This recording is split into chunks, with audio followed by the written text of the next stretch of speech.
Wamehimizwa kushirikiana na maafisa wa polisi ili kukomesha visa vya uhalifu katika kaunti hiyo. Mwenyekiti wa kitaifa wa muungano wa sekta ya bodaboda nchini BAK, Kevin Mubadi, amewataka wahudumu hao kutoa taarifa kwa polisi kuhusu vijana wanaotumia pikipiki kuhangaisha wenyeji kwa mapanga ili waweze kutiwa mbaroni. Akizungumza katika shughuli ya kumchagua mwenyekiti wa muungano wa bodaboda katika kaunti ya Kwale, Mahmoud Rajab, Mubadi ameahidi kufanya kazi na uongozi mpya wa bodaboda ili kuleta mabadiliko kwenye sekta hiyo. Aidha, wahudumu hao wamesema kuwa mwenyekiti mpya wa kaunti hiyo ataweza kuangazia matatizo yao, kinyume na hapo awali ambapo walikuwa wakinyanyaswa. Tumia mafuta, vitu za kemikali, kumbe kienyeji. Nacheka na chekelewa, umekaa umekaliwa, umesimama wenyu sasa mpya. Ataona nyinyi sina muda hiyo. Kushikana na yetu tutamsupport. Asanteni sana watu wangu, Mungu awajalie neema. Nini? Ni maziwa. Usipomnyesha mtoto tutamuua na njaa.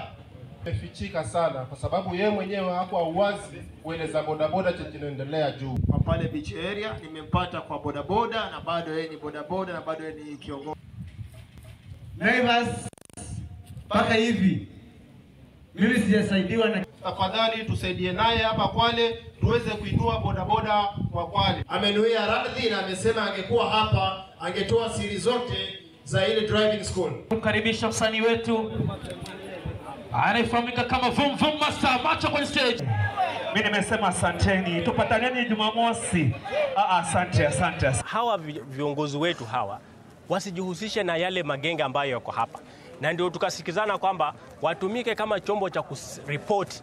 Kama kuna mtu yote ana sense kama bodaboda, tukiona kwamba wewe mienendo zako si mizuri, wewe unafanya hizo vitu, ndio maana nimesema hata kama ni brother yako na unajua anabeba kipanga, anakata watu na ni mwizi, ripoti yeye kwa polisi. Tuko tayari kupambana na mambo yote ya kihalifu hapa Kwale na tuko tayari kusaidiana na serikali kuu ya kipolisi.